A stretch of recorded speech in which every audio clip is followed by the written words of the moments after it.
Hey, good morning. Sunday. What is it? Sunday, the September 29th.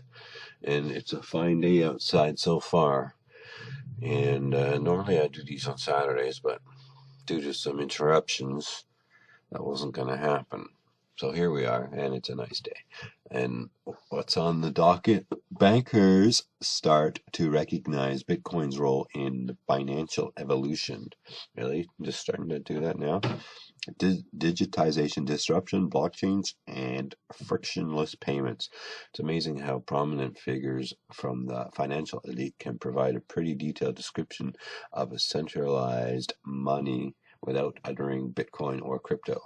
But the fact of the matter is that clever businessmen in any industry, banking is no exception, would quickly spot emerging competition, analyze its strengths, and all that good stuff. So, and when they say businessmen, wouldn't they want to include women in that? Business people, business women. I know, isn't there a better one-worded thing that includes men and women? Business persons? I don't know. Anyways, there it is. What's next? Bitcoin Cash meetups help plant the seeds of economic freedom, right? They're keeping the crypto ecosystem moving along with the Bitcoin Cash. Our news desk recently caught up with Bitcoin.com's community manager, Chris Bridgman, who discussed the recent expansion of Bitcoin Cash focused meetups worldwide. So over the last 2 years, Bridgman and his partner Akane Yoko have seen BCH meetups grow from a small handful to around 90 based gatherings. About 90 people gathered in a number of different countries. So people are meeting up. What can we do with Bitcoin Cash? I don't know. You can spend it here and there. Let's see what else we got. A tennis ball. BTC could bounce off 7,200 support. Well, it is sitting here at good old whatever it is, 81.95. About that's today's going ons, right? Let's see. Maybe hang off on buying that. Anyways, off of 7,700 support. Okay. Let's see, BTC price clearly broke through key support levels at 9,500 recently, as shown in my previous analysis. Not mine, but this guy's, as I'm reading the article. I do have a tennis ball, though. It's inside. We play hockey with it. Let's see. Previous analysis has since dropped to $7,700, losing almost 19% of its value within the last few days. Bitcoin daily price analysis on the 1-day chart for XBT USD, we can see the price levels broke down below, but we're not going there. We know we don't need to go there. We know. There it is. And what's going on? Wooden people, potentially sticks and pegs. How to plug intermediary proliferation in the Bitcoin ecosystem. It starts with a lowercase letter. Bitcoin is a cultural movement. Looks like a cut off of a sentence, maybe. Bitcoin is for people. This person clearly isn't concerned about syntax and punctuation. Bitcoin is for the people. Bitcoin is about principles, or at least this is the proposition that CoinShares Chief Strategy Officer Meltem Demirors put forward in a recent Twitter thread. In it, she poses the question, how do we allow for more Bitcoin? Participation through intermediaries without losing the message. Not your keys, not your Bitcoin. Just only 21 million Bitcoin, some of which has been lost, stolen, and mostly lost, I think. Throw out your hard drive and you didn't realize you were doing some sort of mining or whatever, little virtual mining or something, gaining a little BTC here and there, and then you forget about it and you throw out your drive and there's some Bitcoin lost. There's got to be a lot of Bitcoins on discarded hard drive around the world, and people are looking for them. Just how do you get it, though? Anyways, that's not my issue. Lightning Network bug allowed spending of fake Bitcoins. Well, that's no good. That's like having a rogue employee at your store letting you give them fake money. By a bug discovered in the Lightning Network in June, which allowed Lightning Bitcoins not backed by actual Bitcoins to be spent, has been addressed in a new Dev full disclosure report released on Friday. What does Dev mean? Development? I don't know. The problem has reportedly been remedied, but the security oversight casts doubts on an already heavily scrutinized. What did I say?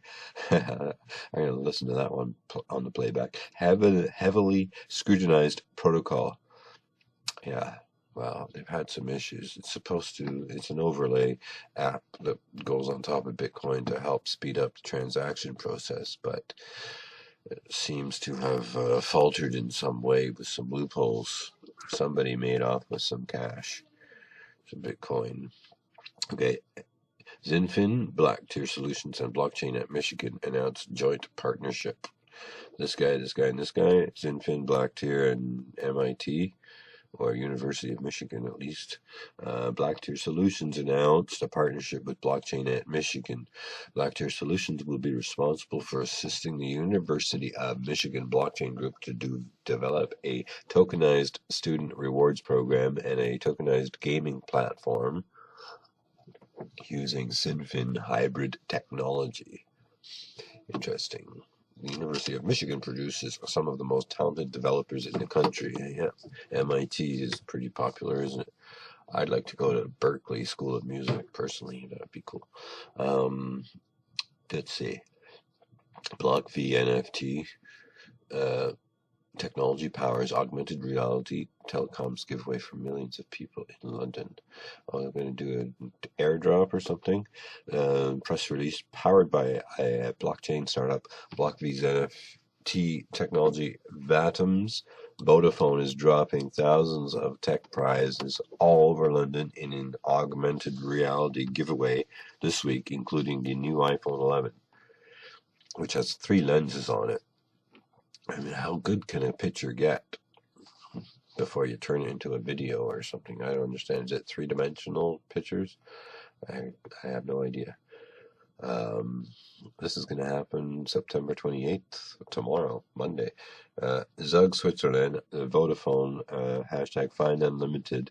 Game challenges, players who find and interact with Vatums, virtual objects. Okay. It's like Pokemon Go. Gotta catch them all. Gotta go catch them all.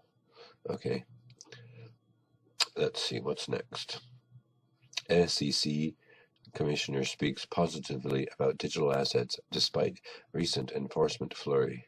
Well, they're government and bankers and everybody trying to lay down some rules and laws, and so nobody gets ripped off and the government will get their share. Like fiat, they're trying to wiggle their way into that. The U.S. Securities and Exchange Commission regularly draws the ire of crypto proponents who are frustrated at its failure to support innovation and entrepreneurship. Despite this, some have warmed to the agency's opinionated commissioner, Hester Pierce, who has adopted the moniker of Crypto Mom. Okay, so Crypto Mom is going to set some rules for banking and government. We'll have to keep her in mind. Look at this dude. It's a Cyclops. Digital Cyclops. Traders bemoan new local Bitcoin's identity requirements. Oh, you gotta give up your identity? Boo-hoo. Welcome to the world of not so private. Recent data shows that countries with corrupt governments have a strong correlation with local Bitcoin trade volumes. However, even though the over-the-counter marketplace local Bitcoins has grown massive over the years, traders are complaining about the heightened know your customer anti-money laundering requirements. The exchange recently changed its Know Your Customer anti-money laundering guidelines on September 1st, and users say more verification mandates might turn people away from getting Bitcoin. Well, that's my guess. I don't know. I think people will get used to it anyways and just do it. But the problem is with the corrupt governments, they might take that information and somehow destroy you financially or worse. That's the only problem with that. Bitcoin smart contract platform RSK acquires Latin America's fourth largest social media network. Okay. IOV Labs, the parent company of Bitcoin smart contract platform RSK, has announced the acquisition of Taringa. As a result, the Hispanic social media network's 30 million users and 1,000 plus active communities will be exposed to decentralized apps, tokenization, and peer-to-peer trading. Crypto companies acquiring traditional businesses before introducing tokenized features is now a growing trend, and so on and so forth. So one business takes over another, buys it, whatever. Now it's bigger and better. And I don't live in Latin America or anywhere around there, so it's not really going to affect me in the grand scheme of things really that much. However, if you could be lovely and hit one of those blue buttons there on Facebook, and also come around here and you can check out what I've already posted about, and also hit the join me on Facebook button there. Would you get your email there, and you're going to get some interesting things. Here's something kind of cool that's going on, Crypto Suite, and you can get that right here. Check it out. It's got some cool things, and I'm going to do a review on it shortly. And that is it for Crypto Corner News. I will talk to you next week. Enjoy your week.